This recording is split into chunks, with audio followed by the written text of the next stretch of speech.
Good morning. Today we will be discussing how to conduct a link-up. A link-up is a meeting of two friendly ground elements in a tactical environment. In most cases, our link-ups will be between our reconnaissance teams and the scout platoons of the infantry battalions. In general, we will be conducting a reconnaissance handover to those scout platoons. In essence, after we identify the target, we will perform initial reconnaissance.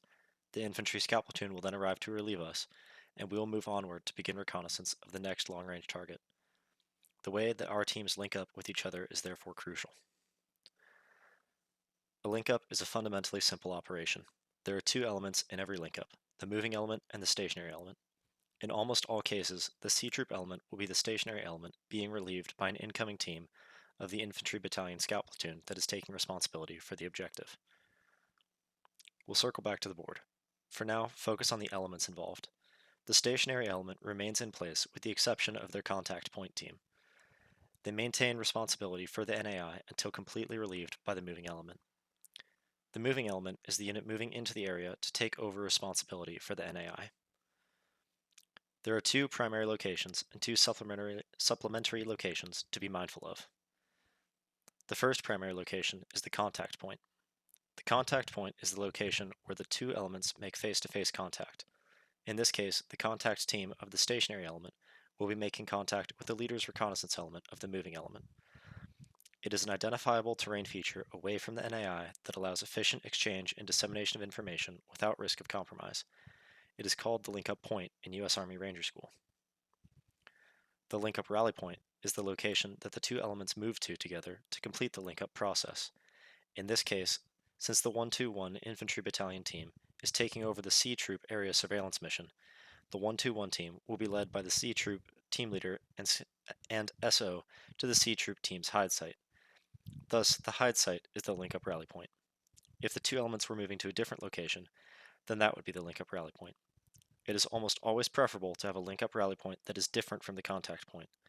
This is because the contact point is a readily identifiable terrain feature, which may not be the ideal location for the actions that the two elements will take together. If the teams are linking up with the platoon MSS or mission support site, the contact point may be an easily recognizable nearby terrain feature, but the platoon MSS would be the link-up rally point because it can better accommodate and conceal the platoon. There are two supplementary locations involved in this operation. The first is the C-Troop surveillance site, which will ultimately be turned over to the incoming moving element. The second is the moving element security halt, which holds the moving element's team while the leader's reconnaissance makes contact with the C-Troop team's contact team. This brings us back to the board for today, which details the conduct of the link-up. The initial disposition of the units is as follows. Team 1, a C-Troop dismounted reconnaissance team, has been conducting area surveillance of NAI-1. They have established a surveillance site and a hide site, and have received instructions that an incoming 121 Infantry Battalion Scout team will be taking responsibility for the NAI.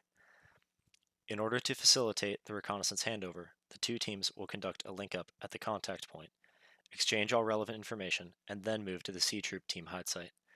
They will place the 121 Infantry hide site, and then the C-Troop team leader will take the 121 Infantry surveillance site team up to the C-Troop surveillance site.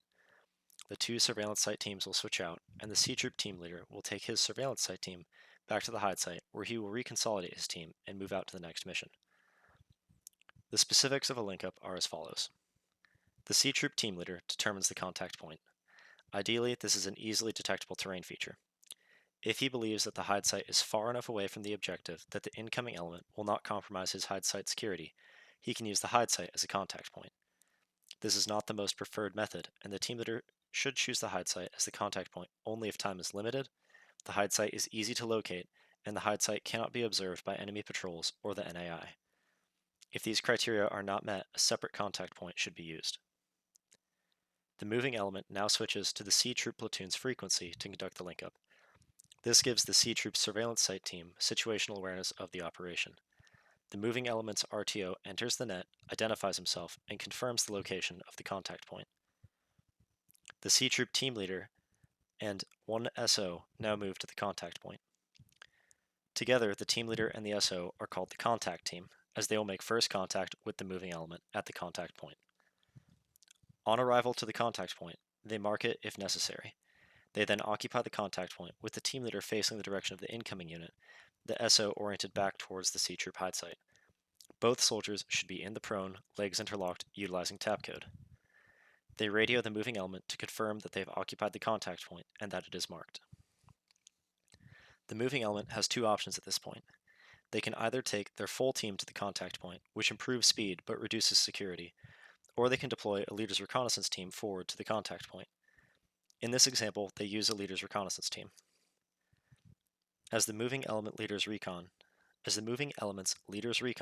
approaches the C troop team at the contact point, they maintain radio contact.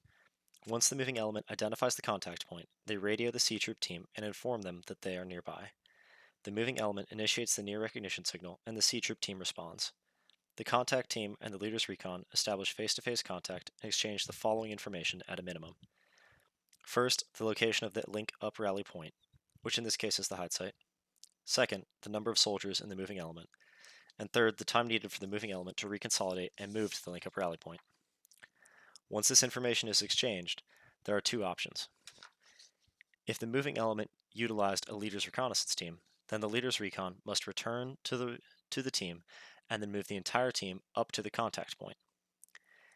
If the moving element did not use a leader's recon and instead moved as an entire team, then they simply conduct a security halt around the two team leaders.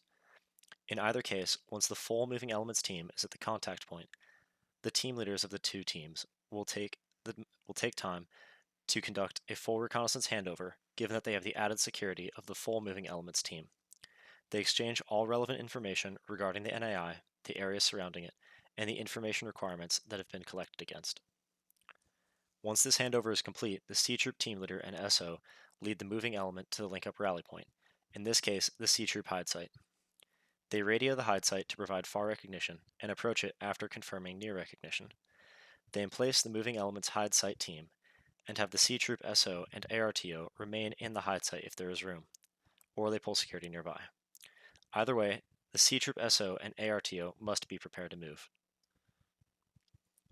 At this point, the moving element's team leader can decide to accompany the serve site team to their emplacement so that he can see the NAI himself, or he can simply send them with the C troop team leader to the surveillance site.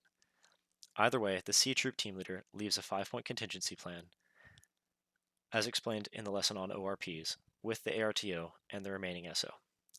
The C troop team leader then contacts the hide site, provides far recognition, and leads the moving element's surveillance site team to the C troop surveillance site. Upon receiving the far recognition signal, the C troop serve site team prepares to move. They leave the serve site constructed in order to aid the incoming team with site occupation. If the C troop team will be short materials as a result, the moving element should provide these and cache them back at the hide site so that the C troop team can replenish their supplies. This should be coordinated by the platoon leadership prior to mission execution. As the team leader approaches the surveillance site, he exchanges near recognition with the surveillance site team. Once this is confirmed, the C troop surveillance site team moves out of the surveillance site, the incoming moving elements team occupies it, and the C troop team leader leads the C troop team back to the hide site. The C troop team reconsolidates, and if the moving elements team leader accompanied them to the serve site, he then enters the hide site with his team. At this point, the link-up is complete, and the C troop team moves out to the next objective. This may seem like a lot of steps and a complicated, painful way to conduct a link-up. However, it emphasizes security, prevents fratricide, and maintains critical separation between the reconnaissance handover occurring at the contact point and any enemy activity around the objective.